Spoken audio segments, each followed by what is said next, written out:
spend hours and hours together. We had a There was good no plan. We had a misunderstanding. good plan. Yeah, we had a good plan. The question is, you got to do something. Yeah. You know, it was not about I just. think they were trying. The one person from gerontology was trying to make it too complicated. Yeah, You know. they were all trying to make it too complicated. Okay. All right, we are just going to. I just started little early, so Okay. I would just want to check everything. Yes. Okay, we'll be there.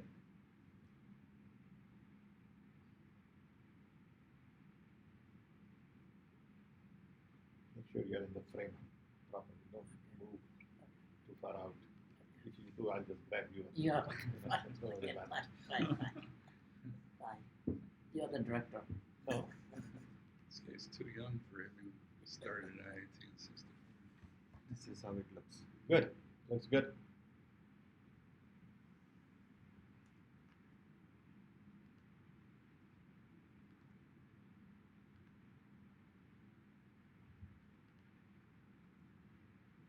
I'm surprised I haven't heard him.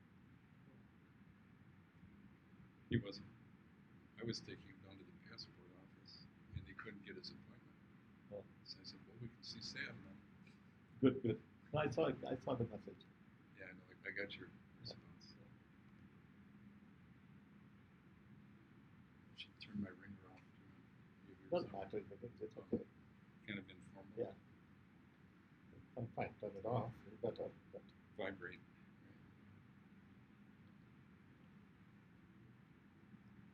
15 seconds. okay. Just waiting for Facebook to go live. Okay.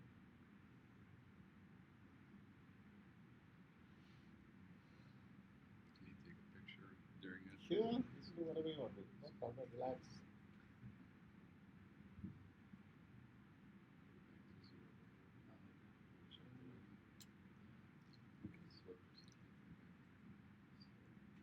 Do the march. Start. Greetings from Chicago. I am Sam Pitroda, and I have with me my close friend and guru, Dr. Dars Vasan. We are here to launch Dr. Vasan's book, Come In to Learn. Dr. Vasan has been a professor at Illinois Institute of Technology for the last 55 years. In fact, I met Dars just about the time when I was a graduate student in 1964-65 at the Illinois Institute of Technology. And Dr. Vasan had already gotten his PhD in chemical engineering from University of California at Berkeley, and he had joined as a professor. We were very proud of him as young graduate student in those days. There were very few people on the campus. Dr. Vasan stayed on at the IIT Chicago for 55 years, made a significant contribution, had lots and lots of graduate students who got PhD under him, and his journey has been fascinating. So I'm delighted that I have an opportunity today to be with him to launch this book that he just wrote. He's with me here, so I'm sure we'll have a chance to have a longer chat with him. And I'm thankful to you all for joining us. The book is already available on Amazon.com and many other places. So let's begin by officially welcoming Dr. Vasan. And thus, tell us a little bit about why you wrote a book like this. Thank you, Sam, for hosting this event. After spending 50 years at IIT, I was encouraged by my family as well as my many friends, including yourself, to write my memoir, to talk about my growing up in India, in refugee camp, coming to US for education, and then my time at IIT as a professor. So was very much encouraged also by your book that came out, where you talked about your own journey in India. The title of the book, your book, I believe, was uh, Big, Dreaming big. yeah, Dreaming Big, and that also encouraged me to. So I read several books, including your own, and I decided that this is the time I should start writing. I do not know how to type, but I use basically stencil and to start writing on my iPad. My book was written on my iPad. Good. As I said, I have known Dr. Basan for 55 years. And there are some very interesting parts of your journey. For example, your family came from Pakistan, settled in India. Like many of us, we were all poor in those days. This was just about the time of independence. And then you came very early as a young man to US as an undergraduate student. And then you continued this journey as an undergraduate student here, got a PhD, became a professor. So can you talk a little bit about your childhood? Yes, uh, I grew up. I grew up in that part of India before it was British India at that time, and basically we had a family. We had eight members of there were eight of us and children, five brothers and three sisters. Our family, and my parents were not educated, but they were very loving parents. And my father, even though he was not educated, was very smart person and a very intellectual person, a very spiritual person. So we grew up in that village, small village, in what they call the province called Northwestern Frontier Province, NWFP, Yep. which is I believe now.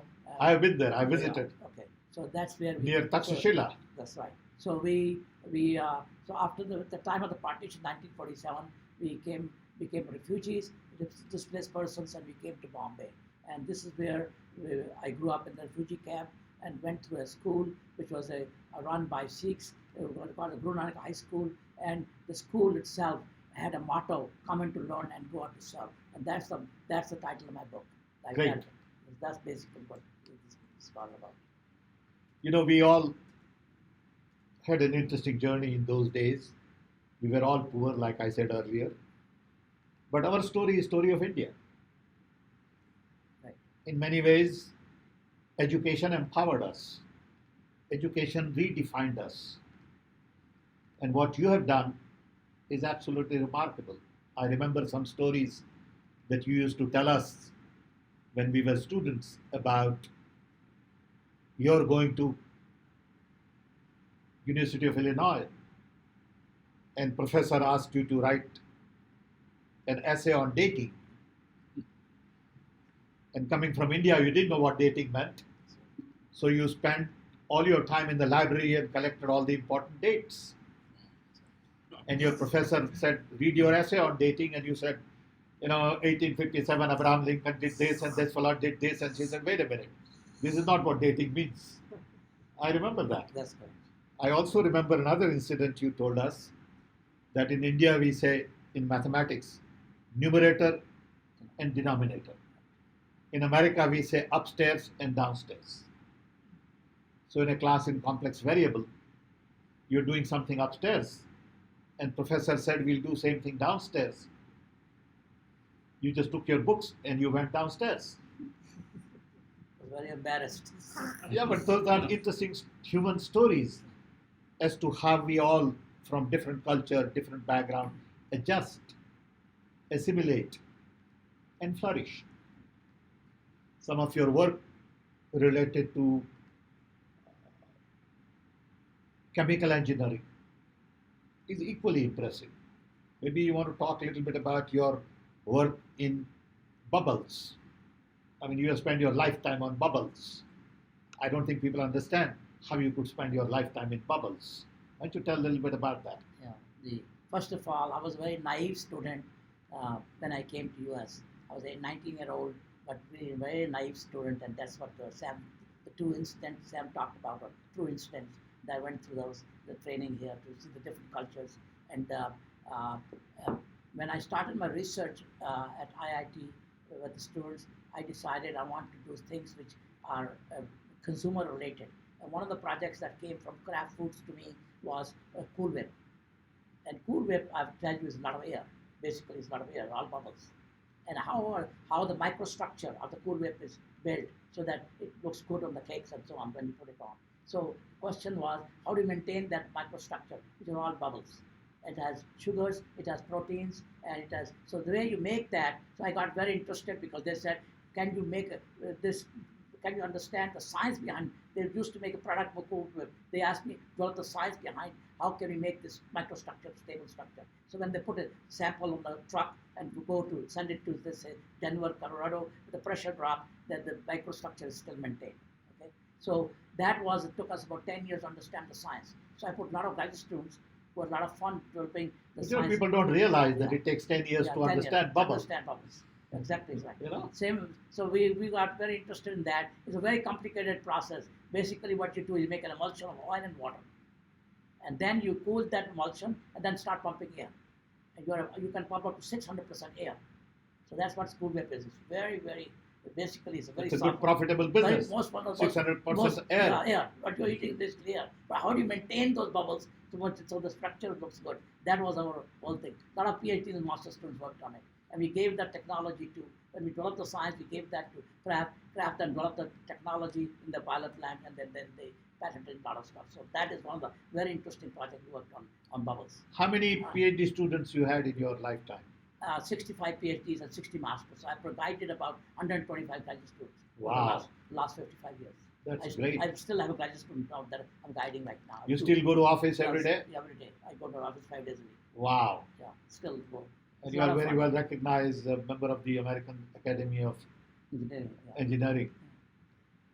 Yeah, I was the first faculty member to be elected to National Academy of Engineering, which is the highest honor in the U.S. for academics. So I was elected to the National Academy in 2004 for the research work that my students and I did in IIT. That's what it was. And what do a lot of your students do? Well, most of them are professionally they're leaders. So when the training in my lab is not just technical. What I did was I made sure that they get communication skills, they get ethics, they get marketing skills. All that is part of their training. That's where I spent a lot of time. So my graduate student basically became my extended family. That's where I spent most of my time. In fact, my wife used to complain that spending more time with them than with their own children. I have 2 boys, and she was absolutely right about that. You know, But a lot of your students but are now in corporate world. and some of them have their own companies and so on. One of them is a professor at Harvard, so very prestigious. They've done very well. I think what I'm most proud of is what students have done. And most importantly, Sam, what was happened was when I came to IIT, I more or less made a pledge to myself that my success as a teacher or a professor should be measured by the success of my students. Great. That was the key, and that's why I was very student-centered from the beginning. So can you talk a little bit about what are the main issues you cover in your book? Okay. My book starts out with my upbringing in India, in the refugee camp, how we studied. The school we went to, the refugee camp school, did not have it was only had a shed, basically a wooden barrack. And they used to use the same classroom twice a day because there were so many students. So I was in the morning class from 7 a.m. to 12 noon. And then from 12 to 5, second class, same students would come to use the same room. Then what was happening was that our principal was a Sikh, because it was run by Sikh. This is a Sikh school, Guru Nanak school, as the name implies. So what was happening was every week, this principal asked the teachers, select a student who will give a talk after the prayers. And my student, by the 5th grade, my teacher picked me. So I used to be a frequent speaker at the 5th grade onwards at those meetings. And that is how my leadership skills started developing. So I thought, that's where the whole thing. So the teachers make tremendous difference. Then the 7th grade, they started selecting what they call monitors. That means the people who run the class when the teacher is not there. Right. Again, I was picked as monitor. So all my skill set, the training on leadership training came from there, from those grades. So that is why I'm very So that's attached one part of the book. about that. So then I go from there, talk about my education in the U.S. undergraduate. The reason I came to Urbana-Champaign, University of Illinois, is because my brother was studying there. That's how I came there. And then I went to University of California, Berkeley, for my PhD. And And then how I ended up in Chicago is my professor got a letter from the chairman of chemical engineering at IIT saying that he would like to hire one of his students. That's how I ended up here. So that's why I came. And how did you decide to go into teaching as opposed to industry? Very good.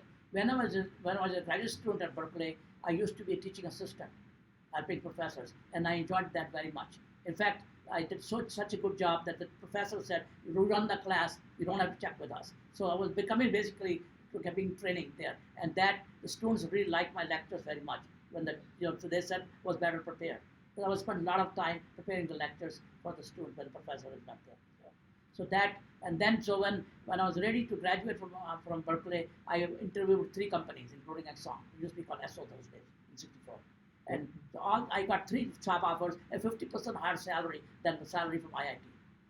But because I was interested in teaching, I decided to take the lower salary. By the way, my father didn't talk to me for a year after he found out that the kid has taken a 50% cut in salary to start the job. Is that right? He wanted you to make more money. He said because he was a businessman, and so they understood money better than they. So he said, "What kind of kid I have who's taking 50% of salary?" That's a true story.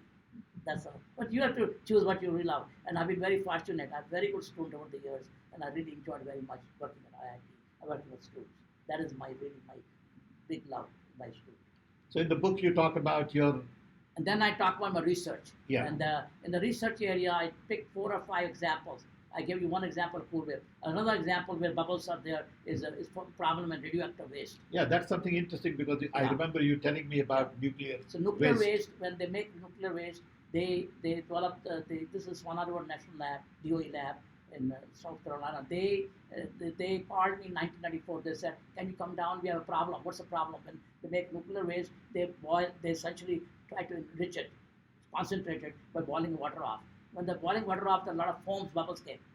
And those foams were going into the condenser. So all the nuclear material was going to condenser, which they cannot afford to have. So they said, how was it going into river? No, into the condenser and then the water that's coming out. So that means the nuclear particles are going in there. And they said, how can we stop the bubbles? Can we get? So they went to industry and said, can we get their reagents called antifoams? These are chemicals that you spray. By the way, the best chemical is what my grandma used to do. When there was a fire, what she will do, or anything, she will put basically not fire. When there is a lot of foam or something, she will just spray butter, melted butter. And by the way, next time you go when you drink basically beer, you can see this. If you essentially take beer and the bubbles are there, and you take your finger touch against the nose, will take the little fat out, put it in, you'll find the bubbles will disappear. That's antifoam. That's chemical engineering. You can try it yourself. That's a chemical engineering. That's basically fat. Fat will do it. My grandmother actually used to show me this, so I know this part. And these people don't educate people, but they have a lot of experience. Anyway, so the problem with nuclear waste came is how do we kill those foams so they can make a. So what they will do is eventually what they want to do is they concentrate the waste and then go through a melter and make a can, a canister.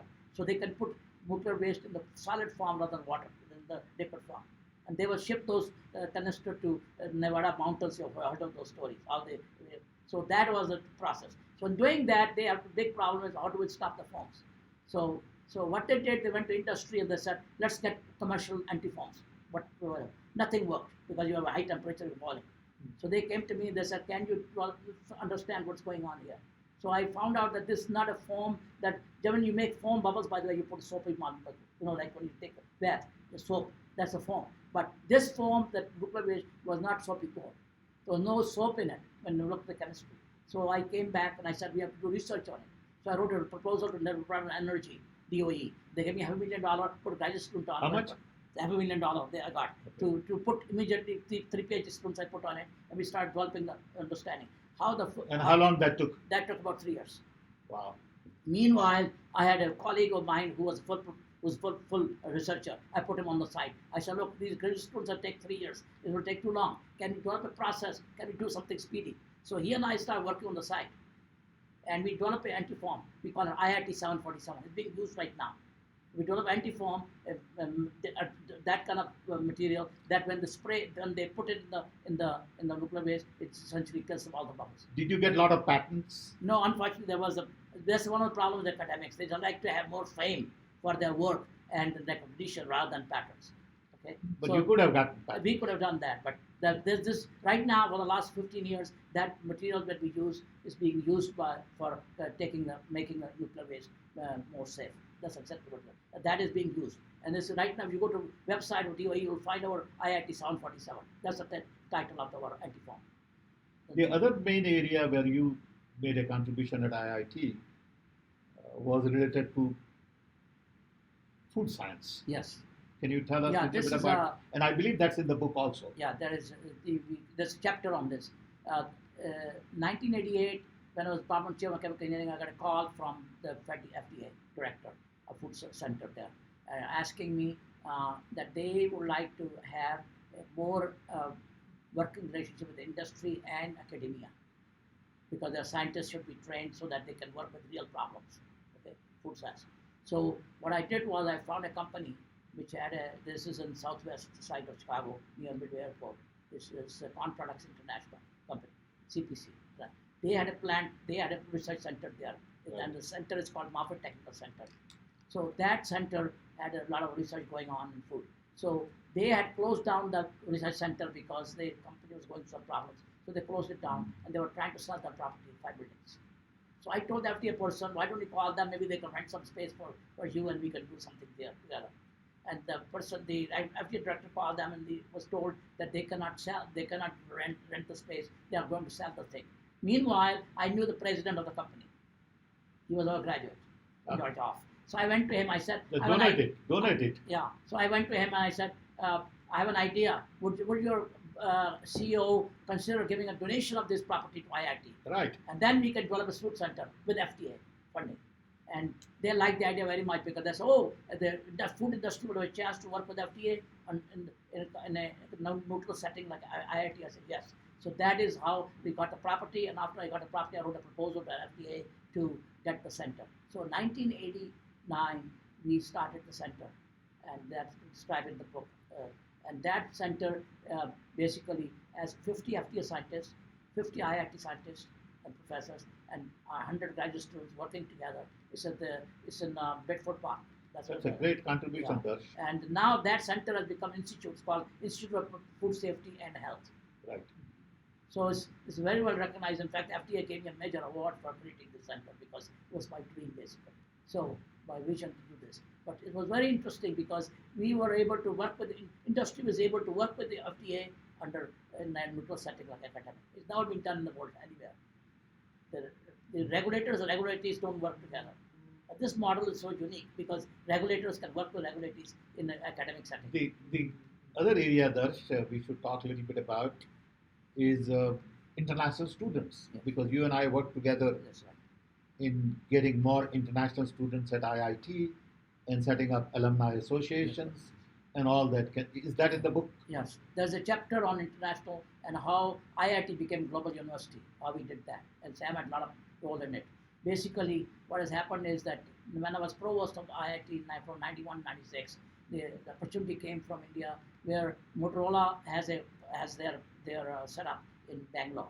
And they wanted their engineers to get masters from US university without their people coming here because they're working professionals.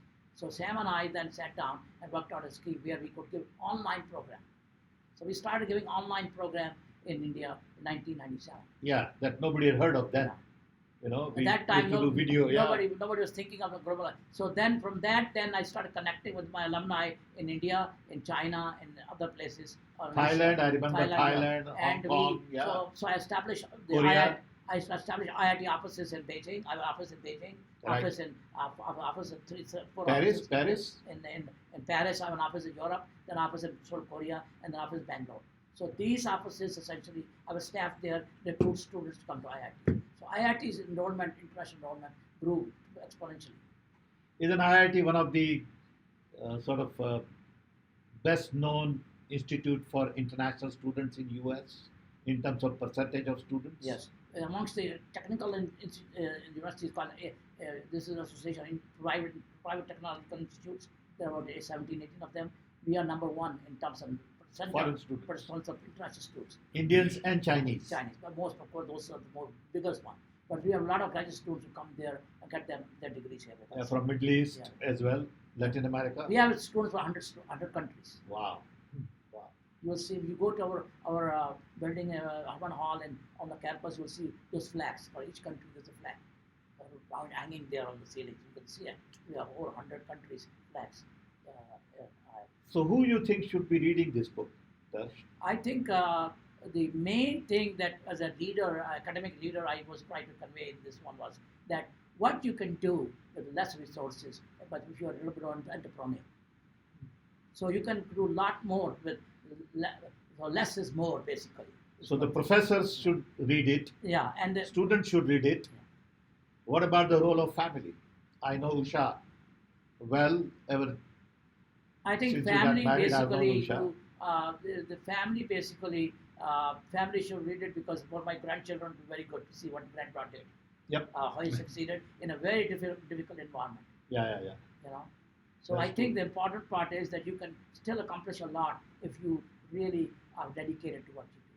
But you have to be dedicated to what you do. That's the key, in my opinion. Yeah, you have spent your life doing this. But it's a lot of fun. It's a lot of fun. That's Good. what keeps you going. Maybe should we take some questions now? Yeah. So now you can You know, let's- ask them to raise any questions. Yeah, they if have. So people have questions, please ask some questions and Darsh should be happy to answer. Until then, maybe I can ask a few questions. Okay. What about your children? Yeah, we have two sons. The older one is a medical doctor in the faculty at University of Pittsburgh. His area of expertise is pain medicine. And my younger son is in LA. He is a MBA type marketing person, and he is in Santa Monica and LA area. So, and then we have two grandsons. The older one is 16-year-old, high school sophomore, and younger one is 11-year-old. And the older one, when we went to visit him a few months ago, he took me to dealer Tesla. He says, "Grandpa, you have to buy Tesla." So now that's what. Oh. Next week, I've already booked a Tesla. Next week, they're going to make a delivery of my Tesla because of Thanks to your grandson. Grandson. Okay, well, Because these guys, he said, "Look at the technology they're using in Tesla. This is very good, safe for you." So that's exactly. I thought that your next generation is already guiding the grandpa. good. So there's a lot You have of- a question. We have some friends here with us. Yeah, Bob Lipke, I am curious about your parents. little louder, please. Making an investment in sending two boys to University of Illinois was pretty expensive, and I'm just In curious. those days, In those days, especially, and I'm just curious what their professions were. Were they in education as well? good. My older brother, who came first to Ghana Champagne, came on a teaching assistantship given by the university. So he was financed completely by the university, basically. And I came because of him. In the first semester, he financed me. In those days, the tuition fee at Ghana Champagne was $250 per semester. So $250 that's per all it was. semester. That's all it was. I remember when I went to IIT 55 years ago, tuition was $600 a semester. So my brother financed me first semester. Then I got all A's in my courses, so I got a scholarship at 2.5 years next year. So Yeah. next 2.5 years, completely all full scholarship. And then I started working in the summer in the lab there, and I was paid. At the same time, I was studying the courses. So I finished my PS in 3 years. I think more than Then- money. Then I went to University of California, Berkeley with a fellowship. The same thing. So they are also all financed. But I think That's more all. than money, Darsh, I give credit to our parents for the courage. For the courage to let go. You know, for them in those days to say my son is going abroad meant I will never see him again. I That's the cannot sec- talk. I that's the- cannot talk to him again That's the because second there were one. no phones That's in the those second days. one. The Yeah, second phones one. They were didn't very work. reluctant. So they're absolutely right. But they were very reluctant to send me because the first one was already gone and they didn't want to lose another I son, they remember said. when my parents sent me in 60s, I took a boat from India to come here. You know, I took a boat which traveled from Mumbai to Karachi to Aden to Egypt to Italy, then took a train from Italy to London, took a plane from London to New York, and bus from New York to Chicago. Phones never worked. We didn't have phones at home. It was too expensive to fly. So basically, parents had the courage to let you go and said, "Go do your thing, my boy." I think parents should get credit for that. It'd be very hard for us to do that. Yeah, my father was a very visionary person. No It's education, but amazing. very visionary. Yeah, Very it's amazing. In both cases, they saw potential. They Yes, saw your that's- amazing capacity. No, they. I think more so than they trusted their children. They loved, they trusted, and they said, "Go explore the world." And we all have to explore our own world. You know, In my case, I've told this story, going back this. When I got the US visas come, my parents still didn't want me to go. So I made a plea to the consulate, medical consulate in Bombay, saying, "Can you talk to my father?" He came and talked to my father. He said, my father would still not agree. Then finally he said something, and he said, "You know, this kid, I have so much faith in this kid. He will make you proud one day." My father said, "Okay, let him go." That was a kiss There you and go. yes. That was to them. That's the key. And The you had key is- you had no alternative but Yeah. to give 100% to anything you did. Exactly, Exactly. because that's the key. The key to them was prestige. and I think most of the people who came in '60s were explorers because we didn't have anybody.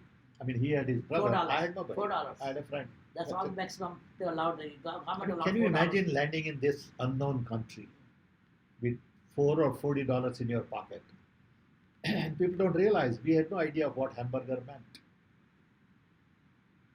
You know, I'd never had meat in my life, and the first time I had meat was steak because I didn't know what it was.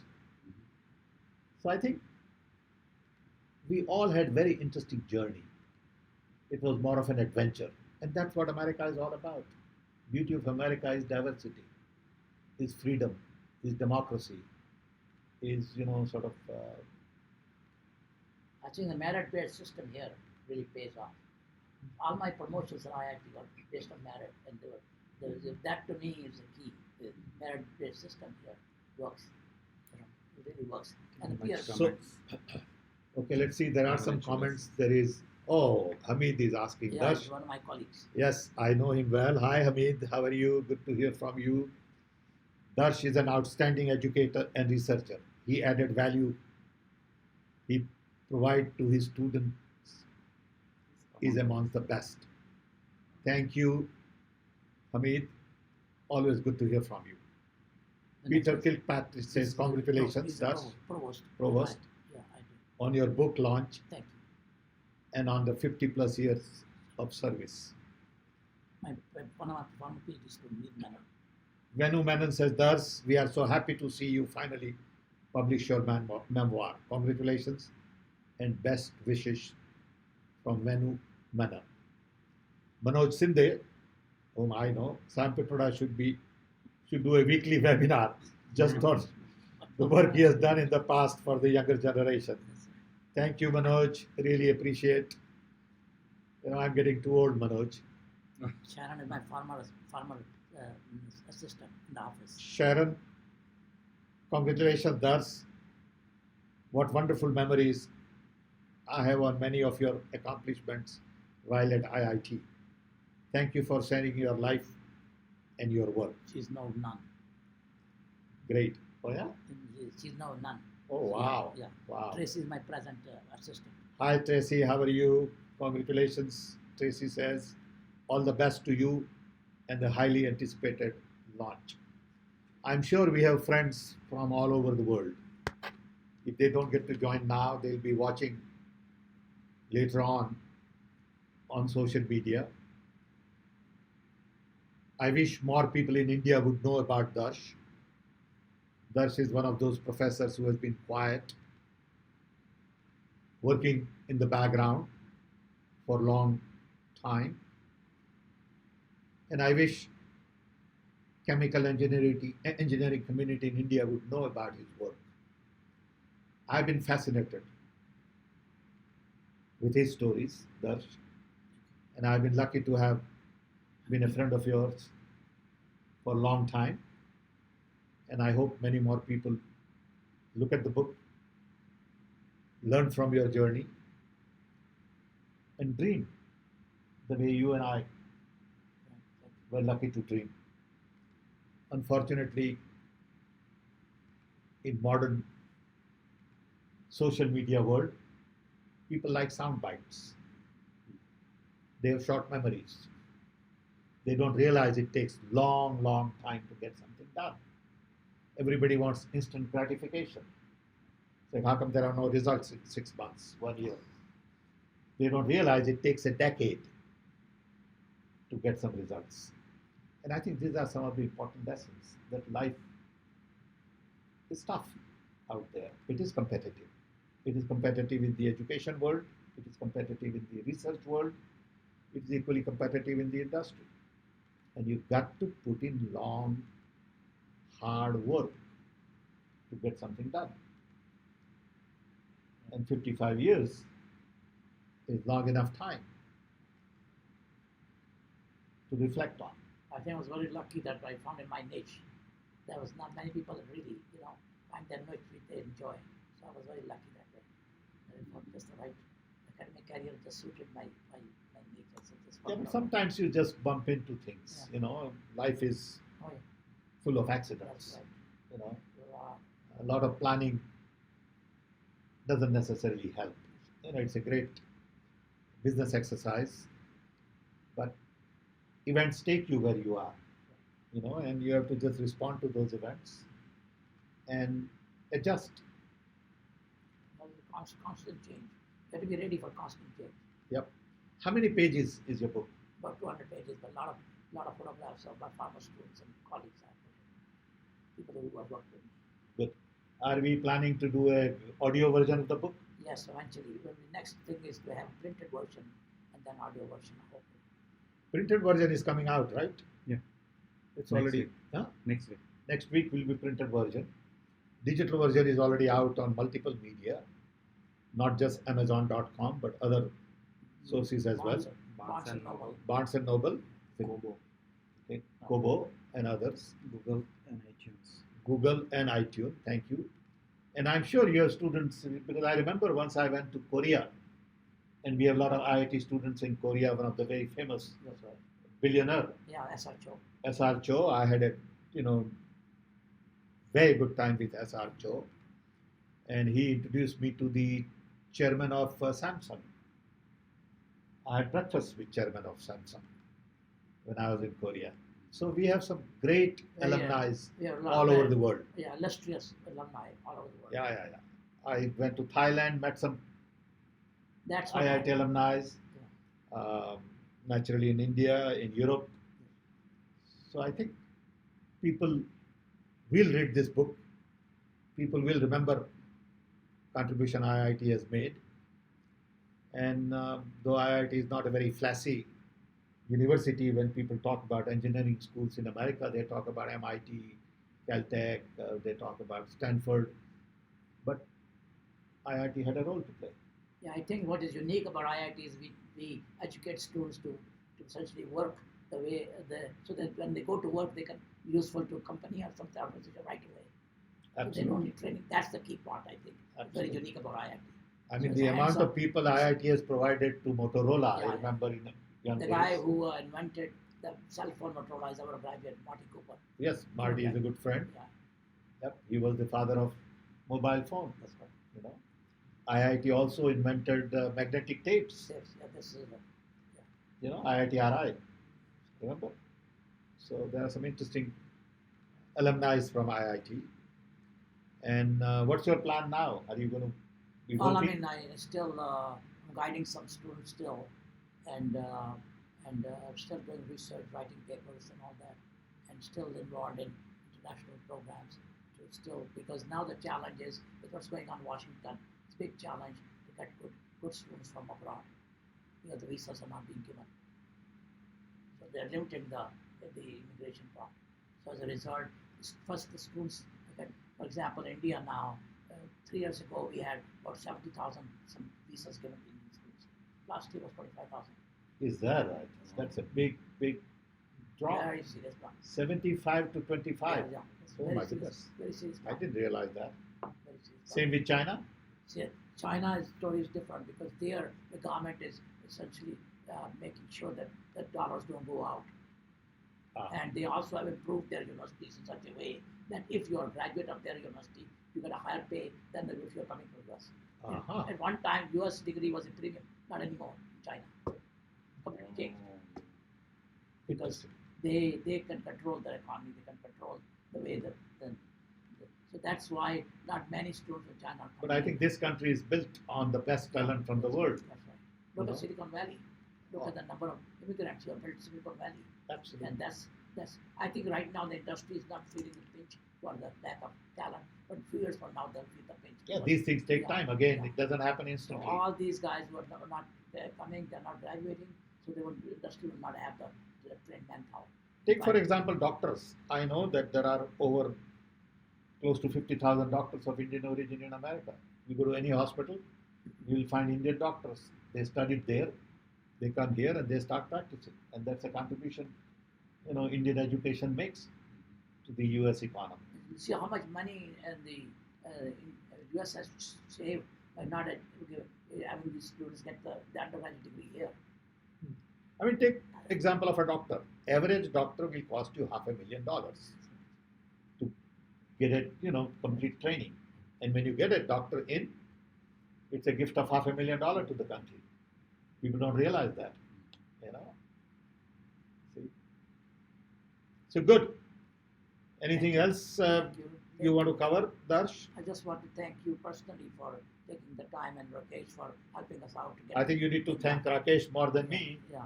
But because both- I didn't do much, yeah, but yeah, Rakesh did definitely, spend a lot of yeah, time in laying because out the he book. took my rough draft and sort of put it in the form he could publish it. So he I'm had telling lot of you, work to do. publishing book is So not he easy. edited everything. And, Publishing lot book of is a work. complicated job, Because And- it's for self-publication, so. yeah. And you have to align everything and Oh, yeah. text and photographs and Yeah, pages yeah. and all that. Exactly. I'm just finishing another book and it's a painful thing to do, takes a long time. Good, Darsh. Okay, thank you. I again. wish you all the best, Thank you very much. and I hope Really appreciate it. many And more thank- people read the book. Thank you for joining us. I encourage It's a Nice. pleasure. and thank you all for joining us. And thus, wish you next 55 years. How's that? Okay. Good. Good to see you. You cannot defy nature. Yeah, I know. But you never know with technology. Yeah, Okay. Good. Thanks everybody. Thank you for joining us. thank you.